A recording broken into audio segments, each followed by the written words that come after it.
Well, we're getting conflicting messages about where the economy is headed. The Trump administration is telling us that inflation is down and the first quarter of 2026 is going to be a banger year. It's going to be a banger. Skyrocket, he says. Here he was in Pennsylvania last week telling us the economy is raging back from the damage of the Biden administration. You're all good. Watch. And from the shipyards of Philadelphia to the steel mills of Pittsburgh, these are great places. Maybe some of you don't even realize it. You get used to it a little bit too much sometimes, but these are great places. From the union halls of Scranton to the kitchen tables of millions of Pennsylvania families, we're bringing prosperity and pride surging back to this magnificent Commonwealth. We're bringing it surging back here hot. Our country's hot and you're hot. Together, we're repairing 4 years of disaster by the radical left Democrats in Congress and by the worst president in the history of our country. He is. I mean, it's not a question about that. Okay, let's stop it there. So is that what the economics tell us? Is that what the data says? Well, the Federal Reserve just admitted that markets will not buy $9 trillion of federal debt coming due. So what are they going to do? They're willing to turn on the printing machines and print their way out of it. If the markets can't absorb this debt, we're going to have to. Well, what does that mean for the American dollar? If history is a template, it means that the dollar will continue to decline in value. So then, right, the dog's barking. That inflation will not get better. As economist Peter St. Onge points out, the last time the Fed did this in 1940, it led to 20% inflation. When Germany did it in the 1930s, hyperinflation. So it seems like the president thinks that he doesn't have to stop any government spending. We can just sort of work our way out of this. If we work more, the tariffs make more, we'll have more money, we won't feel it. But does it work that way? Joining me to discuss is E.J. Antoni. He's an economist from the Heritage Foundation. What do you make of this? The fact that our debt is so undesirable, so we may have to print our way out of it? Well, in short, it doesn't have to be this way. Not only because the government could cut more spending. They have cut plenty, but they need to cut a lot more, obviously, to get the deficit under control and then to get rid of it entirely, balance the budget, and actually start attacking the debt itself.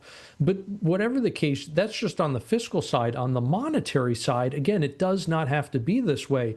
We forget that the Fed created really a brand new, a very novel monetary framework in the spring of 2020, partially in response to the COVID pandemic, and that has never gone away. That is still really the status quo today, and it requires these artificially high levels of bank reserves. And as the Fed has been selling off its balance sheet, trying to extinguish money and put downward pressure on inflation, it has caused bank reserves more recently to also decline. And that shrinking liquidity means that this monetary framework that the Fed has built is under a tremendous amount of pressure. And the only way to keep it going is going to be for the Fed to start buying all of that debt issued by the Treasury. And the result of that is going to be a steady upward pressure on prices. And that means you're basically not going to get back to that 2% inflation target that they have talked about so much. It really seems like about 3% is going to be the new kind of structural baseline. Ladies and gentlemen, what will be your holiday gift this year?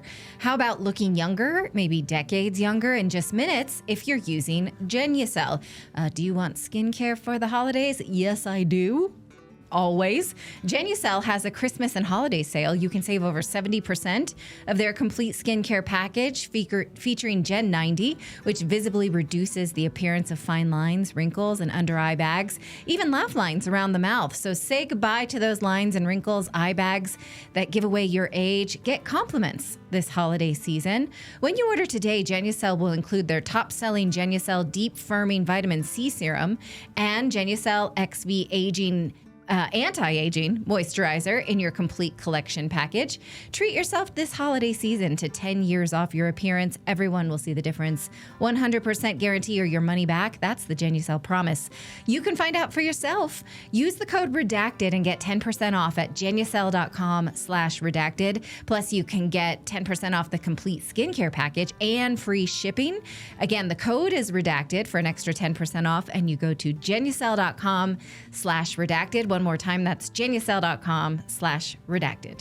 Do you think my assessment of the president's optimism is correct? That he just thinks if we bring in more from tariffs, if we make American people make more, they won't notice that prices are going up. It won't feel so bad because we're going to make more, which is, you're only looking at one half of the equation here. Well, it's certainly a multifaceted problem, right? I'm not going to say we can just simply do a kind of univariate analysis here. We have a lot of moving parts. You have the huge push for deregulation by this administration. That is helping to bring down costs everywhere. It is a very pro-energy agenda. And as you reduce the price of energy, I think I saw oil under $60 a barrel today. Reducing the price of energy reduces prices throughout the economy.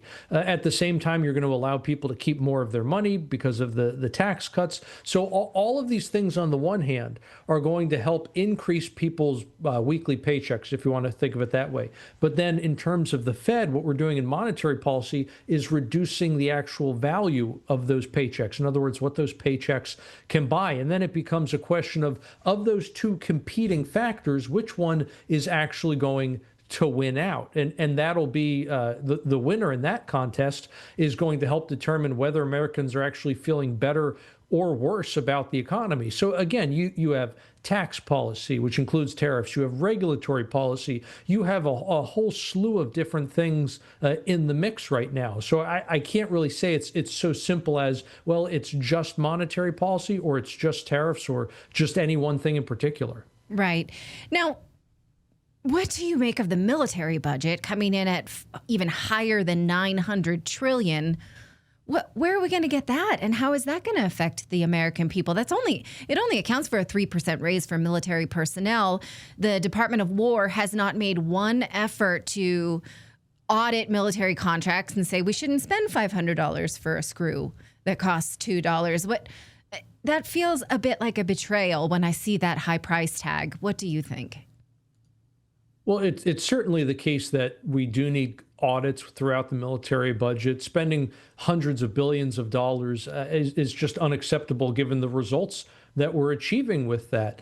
And look, as somebody who knows a lot of folks within the defense contractor world, I can say it's not just anecdotal. It shows up in the macro level data that there is a tremendous amount of waste within that budget, especially when it comes to those defense contractors. And so just like DOGE was able to find I guess, sources of efficiency or gains, potential areas of where you could make things more efficient, where you could cut spending. All of those different things should be applied to the defense budget as well. You need to save money everywhere you can in this bloated budget. It doesn't matter if it's in Social Security, if it's in defense, if it's in education, you name it. So what do you make of the writing on the wall for the Fed Chair Jerome Powell? What do you think President Trump will do with that? You know, I think my preference is to end the Fed. Always has been. I don't think we're going to get that, but will we get somebody who is maybe less power hungry than the Fed chairs we've had in the last decade? That's my assessment. You'll excuse me. No, I totally understand, and you're not wrong. I would not be surprised, if I think Powell is going to leave in May. It's not just simply going to be a question of being chair versus being a member on the board. I think he is more than ready to retire to the country club at this point. But I would not be surprised if you get somebody like a Kevin Warsh, let's say, in there as the next chair. I think that might have a particularly calming effect on bond markets because he in particular would be somebody who really understands how to unwind that monetary framework that we were talking about earlier, that Powell and his associates have built at the Fed just over the last 5 years. That's going to be really, really important if we're going to get back to that 2% inflation target, let alone 0, which is where inflation should be. Now, you mentioned it doesn't have to be this way. So maybe you can tell me what would be the simple ways to fix this perverted economy? I know it's not simple, but I'm sorry to ask you that. Well, I would say you simply need to double down on all of the things that have been working this year, and all of the things that have not been working, whether it's this year or the last 4 years, just simply stop doing them. Do what works and stop doing what doesn't work. And that may sound very, very simple or overly simple. So let me give you some very practical examples of that. Increasing taxes on investment during the Biden years caused investment to go down, and that created sluggish economic growth, and it reduced wage growth. You should reduce taxes on investment. That'll be very, very positive there. That'll help boost economic growth. It'll help boost wage growth. The government needs to stop spending, borrowing, and printing so much money. That's what gave us 40-year high inflation and the fastest rise in interest rates in just as long. It's what froze over the housing market. It's what created the affordability crisis, et cetera. So as we have reduced government spending, right, especially the growth in government spending, you have reduced the growth in prices, inflation. Doing more of that will produce more of the same result. So do more of that. This year we've seen government slashing payrolls like crazy. We are now at the lowest level in terms of federal employees in over a decade. That has been tremendous progress. And yes, it makes your headline jobs numbers look pretty anemic because you're losing jobs in that sense. But as all of those people find productive jobs in the private sector, that represents a savings to the taxpayer, and it represents more economic activity, again, in the real productive private sector, and that means more economic growth. And so a lot of what we're seeing right now, I think, points to us already being on the right track. But it does take a while to turn this big old battleship around and to start heading back in the other direction. Well, thank you for your expertise. It's always welcomed because, it doesn't feel that much better. We don't know how much optimism to have. So it's always a measured approach when we talk to you. E.J. Antoni, one of my favorite guests. Thanks for joining us today. My pleasure. Thank you for having me.